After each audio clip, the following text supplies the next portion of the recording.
how do you balance the two of them? And how are they similar? How are they different? Can they be different? And just how do you have brand consistency between personal and company? Well, that's a really good question. And it's the question that's going to start off this conversation of the Nonfiction Brand podcast with my wonderful friend, Leah Roe. Yay! Who, if I'm a little bit brand, she's a little bit culture. And I think if you've listened to this podcast, you've heard me talk about my belief that brand and culture are nothing but two sides of the same coin. Yep. And there's this huge intersection between the two. Mm-hmm. And so Leah is here to talk with me about brand, about culture, about just anything that's going on, including our personal brands and our businesses. And your first question kind of alluded to that. And why don't you give me that question again? Yeah. And I can speak from my own personal experience, and then also with working with a lot of my clients, there's this just kind of conundrum of, being a business owner and having a business brand,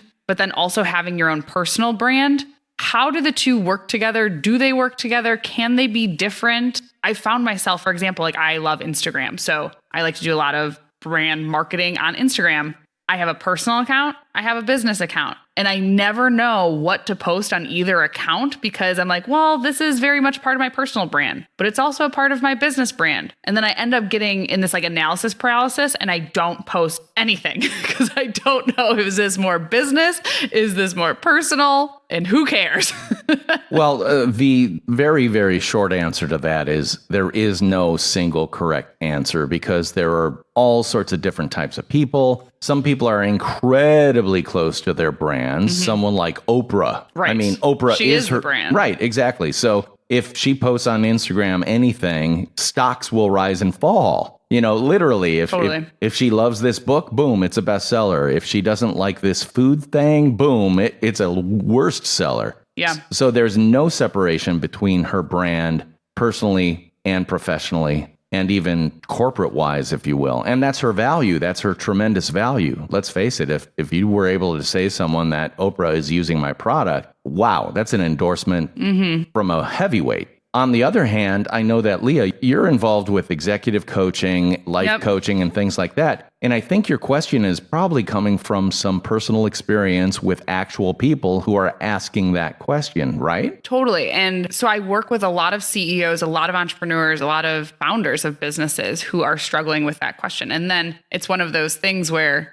I don't have a good answer to it because I'm also struggling with the same thing. Yeah, well, you are not alone. And certainly I'm guessing a few of the listeners of this podcast are facing the same conundrum. Who am I? What's my brand? Is my brand me? Is there a separation between personal me and professional me? Should there be? Can there be? Mm-hmm. Let's go through that a little bit. Yeah. And ask yourself this question. And this is a fundamental question, I think, about personal branding. When you answer the phone, what do you say? If you answer the phone by saying, "Hi, this is Leah," bing, that's a pretty good indicator that you are your personal brand. Versus, "Hi, you've reached company name, and I'm Leah. How can I help you?" I think that's a good point. And okay, I'm going to talk about myself, which is one of my favorite things to talk about. Yeah. But I've built my personal brand over the years and built my network by being authentically me. And I've always talked about, preached in a way I believe in building your brand that way, because your personal brand that way, because then it doesn't matter what I'm selling, where I'm working, what I'm doing. People know me, they trust me. And so what I'm putting my name on, I want them to just trust it because they trust me. But a part of me feels like now that I am my own business owner, I don't want to come off as conceited. I don't want it to be and I don't know if it is conceited, but I don't know if just putting myself out there and my personal brand and then wanting people to buy now, what I'm selling, is that conceited? Okay, let me break this down. What makes a person conceited? Well, let me posit a definition here. People who are conceited are takers and never give. True. If you are a giver, for instance, let's think of someone who you follow on Instagram or one of your social feeds, and, listeners, play this game at home. Think of someone that you follow and ask yourself, why do you follow them? Are they leading with their company name or their own brand, their own personal brand? Mm-hmm. Do you consider them conceited or narcissistic or self-aggrandizing?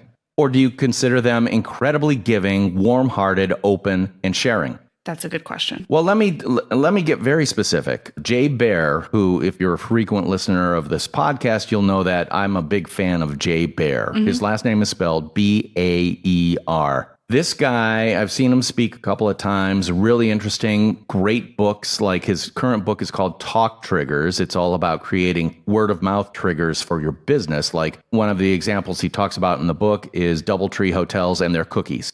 Go on Instagram, look up hashtag DoubleTree or hashtag DoubleTree cookies, and you will see hundreds of photos taken by the customers touting the brand.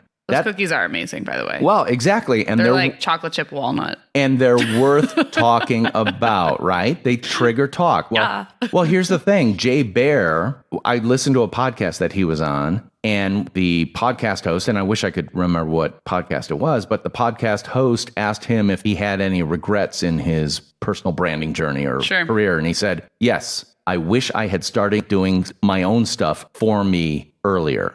Because he was like a lot of us, which is, I don't want to be braggy. I don't want to be perceived as narcissistic. I want to have what appears to be a storefront. Even if I'm working in my basement, I want people to think, oh, you're a company.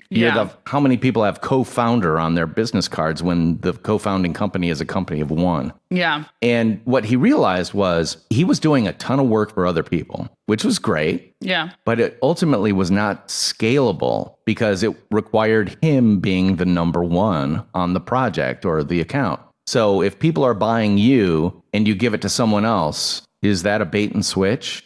I would say yes. So what he realized was I need to get my company name off to the side so that people know when they're hiring a speaker, they're hiring me. When they're getting information, they're getting it directly from me. If they're buying my book, I'm a person, not an entity.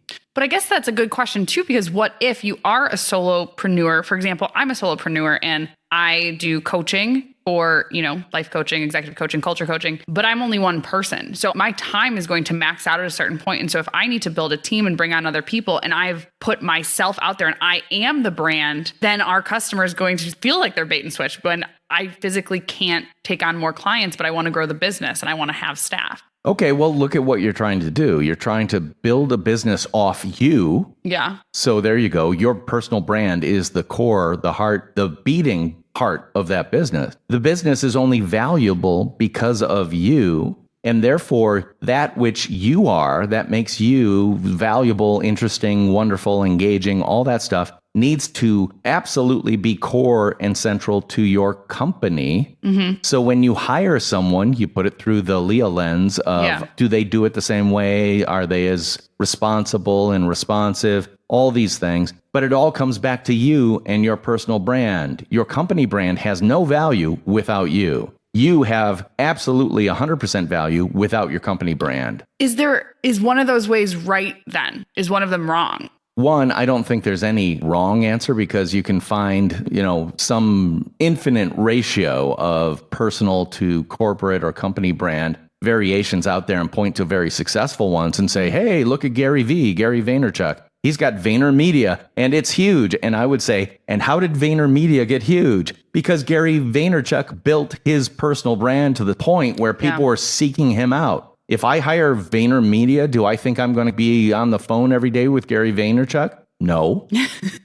But the reason I'm calling VaynerMedia is because Gary V's qualities, I'm assuming from the get-go, are reflected in the company. Yeah. So if you're looking for that's true. If you're looking for the 6 degrees of Kevin Bacon connection between me and Gary Vaynerchuk, if I were on his radar or one of his clients, it would be, hey, Gary V, wow, what a cool sharer guy on name the social media platform. Oh, he has a company. I now work for a big enough company to get on VaynerMedia's radar in terms of services.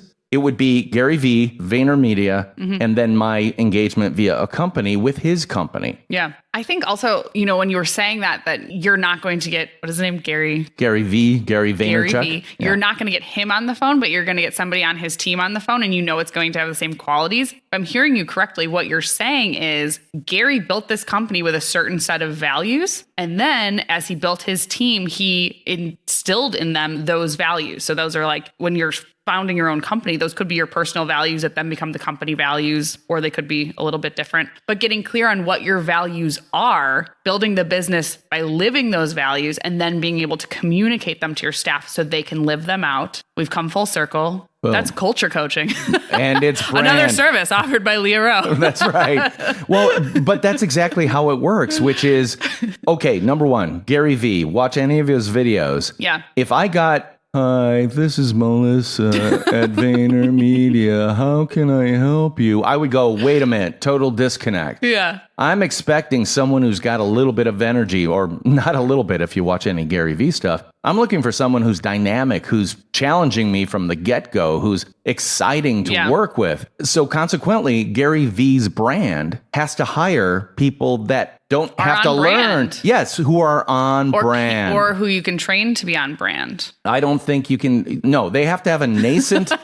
they have to have a nascent ability within themselves to be part of that brand. Yes. For example, the Marines, U.S. Marines. Yeah. An incredible brand. Yep. When they hire people or they recruit people, guess what? They get rid of, the bottom 20% or whatever of recruits. They burn them out through boot camp because they don't have what it takes to become a Marine. Right. Same thing for your company. So let's take a look at Leah Roe and your coaching, the coaching side of your business. Yeah. If you're looking to expand and scale, which good for you, you want to. Yep. Knowing that is absolutely fundamental. Right. Because some people are like, I want to have a brand, but I really don't want it to be anything bigger than me. To which I say, well, you just answered your question. Why have a logo when you can have a name? Mm-hmm. And that name be you? Great. Your personal brand. You, on the other hand, you want to lay the foundation, the brand foundation for a business that can scale. Yeah. And bring in new people. Right. And be true to who you are. So are you saying then that I shouldn't build my brand? If I want to scale, I shouldn't build it? No, I'm saying, okay, Martha Stewart, Omni Media. Yeah. Another example. Martha Stewart, pretty hefty brand. Any brand that can go to federal prison and come out stronger. Riding a horse in nature. Exactly. Looking like a goddess. Yeah, I mean, seriously, she went to federal prison. She came out. I'm not going to say her brand didn't take a hit, but it survived. Totally. Is she herself? Or is Martha Stewart Omni Media, her company, something different than she is? Of course it is. Because again, I'm not expecting you to get Martha Stewart. I'm expecting to get everything Martha Stewart stands for in terms of personal touch, quality, details, all that stuff.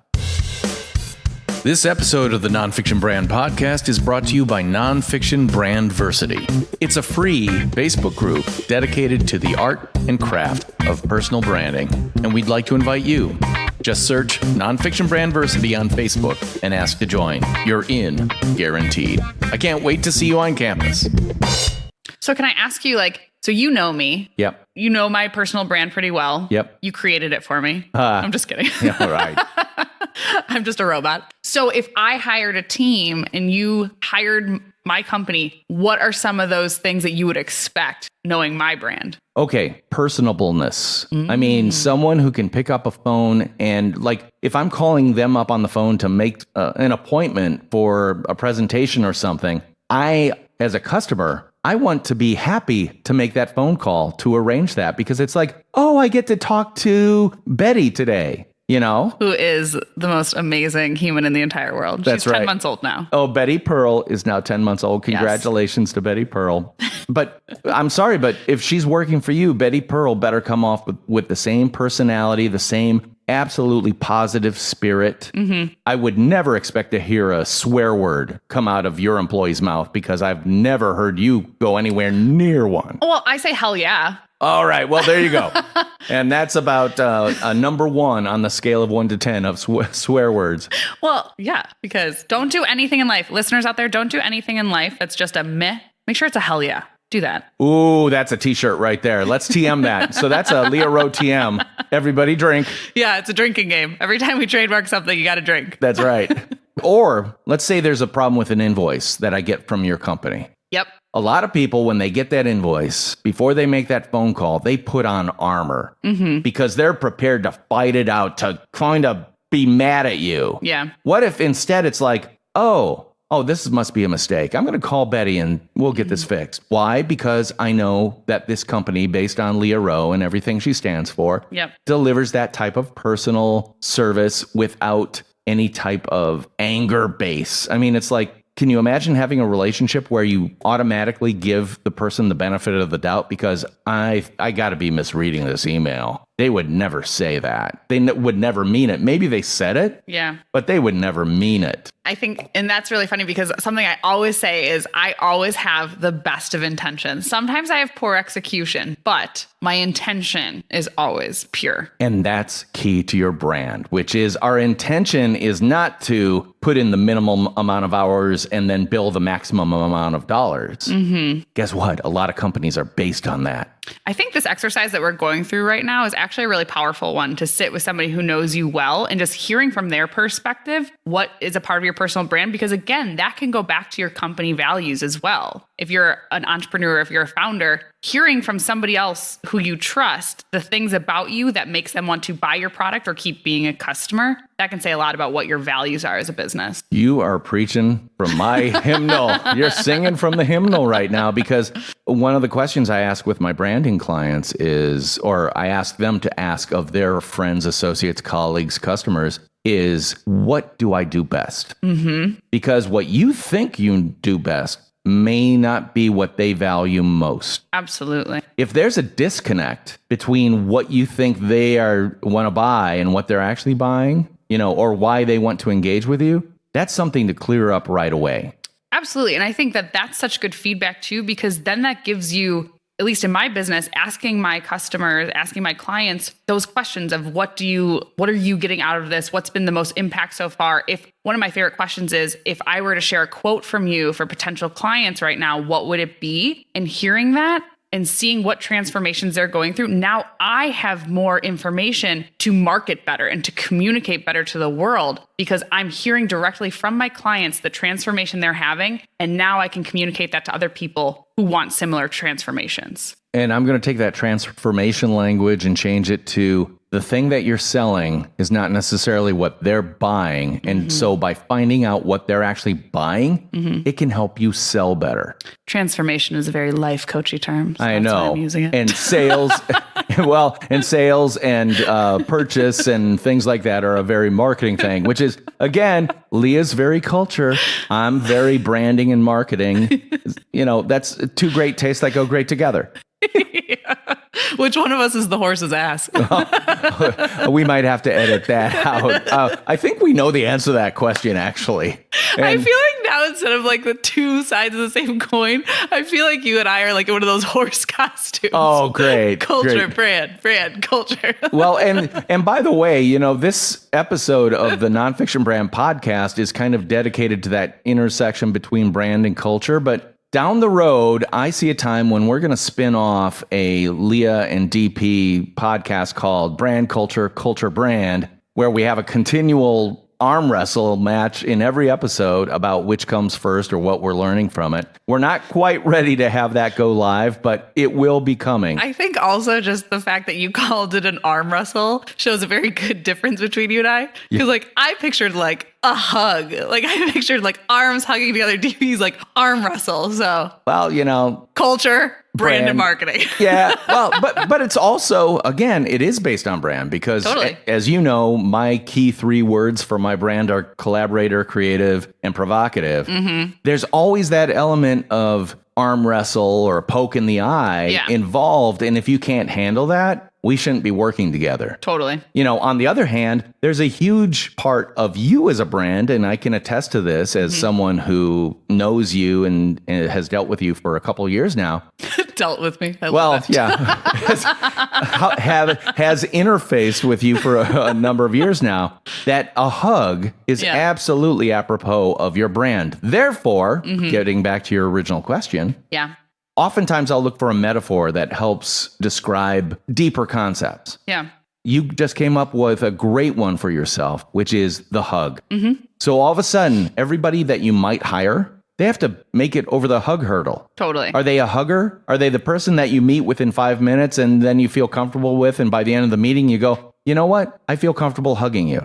And you know what's interesting too is I think there's also a symbolism that I really like for people in their brand. And for me, as I've been working on my personal brand, for me, that's become confetti. This is like the symbol of who I am. And it's so funny now because friends, clients, everyone buys me confetti. Yeah. You know, because it's fun, it's joyful, it's celebratory. Celebratory is a huge part of my brand, you know, but I think it's really fun to kind of play around with those things. So now I have hug, I have confetti. Exactly. And the thing is, this is what I'm talking about when it comes to branding. Branding is not sitting in a committee room with a bunch of people who don't want to be there filling in the blanks on a form that says, we specialize in blank in order to allow our clients to blank. You know, there's so many people who want to fill out a mission statement that's nothing but a fill in the blank ad libs thing. And I think also, you know, talking about hug and confetti, branding, personal branding, business branding, it can be very fun. It can be playful. It can be curious. And for me, instead of being like, I'm trustworthy, I'm honest, I'm respectful, or we are respectful, it's like tap into those things, tap into that confetti, tap into that hug, tap into those images, those feelings, you know, like that's where it's at. Oh my God, you're killing me because it's exactly right. Because everybody wants to be perceived. Okay, it's like the schoolboy who puts on a suit and carries a briefcase to school every day because they want to be perceived as this business leader in training. And if that's absolutely who they are, if they want to be Alex P. Keaton, for those old enough to remember the show Family Ties, go ahead, do that. But you have to ask yourself, is that you? Buying a suit does not make you worthy of wearing a suit if it doesn't suit your brand. I heard somebody say once, I can't remember who, but they said, know who you are so you can be it. Oh my God. Ha ha ha. That's by the way, drink.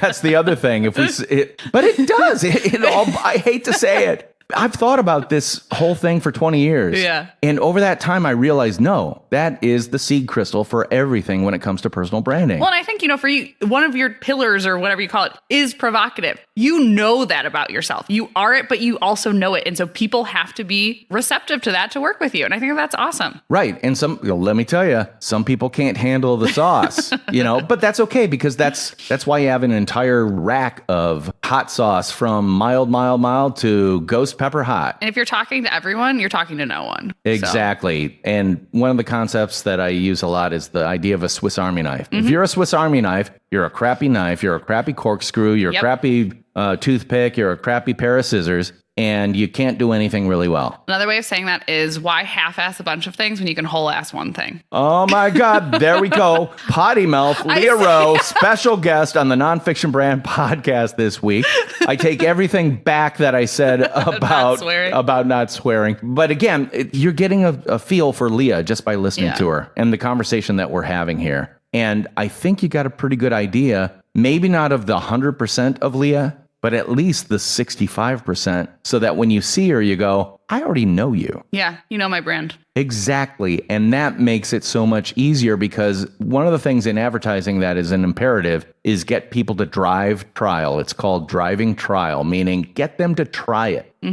So as a salesperson, you walk into a cold call, they don't know you enough to try you yet. Right. So that first meeting is getting them to understand enough about you to say, okay, well, we'll give you a chance. What if you could take out that first meeting and get rid of it? Yeah. Because they already know you, at least to a point where they go, you know what? I see your stuff on Instagram all the time. I love the fact that you have a little baby. So do I. We have commonality there. Connection. The meeting starts out with 15 minutes of conversation about, oh, I saw you took your baby to a national park. How was that? I mean, and was that like 3 weeks after birth or something? Yeah. Yeah. So, and it's, you know, Dan, my husband and I, when we founded our business last year, so many people are like, how did you get clients? How did you make sales? How did you do all this? And like Dan and I have been building our personal brand for years. And to be totally honest, like we would not call it like building our personal brand. We were building community. We were networking. This is just something that we love to do. But it's like we have never actually marketed our consulting business. We've never marketed it, but people knew us. They knew our brand. And they're like,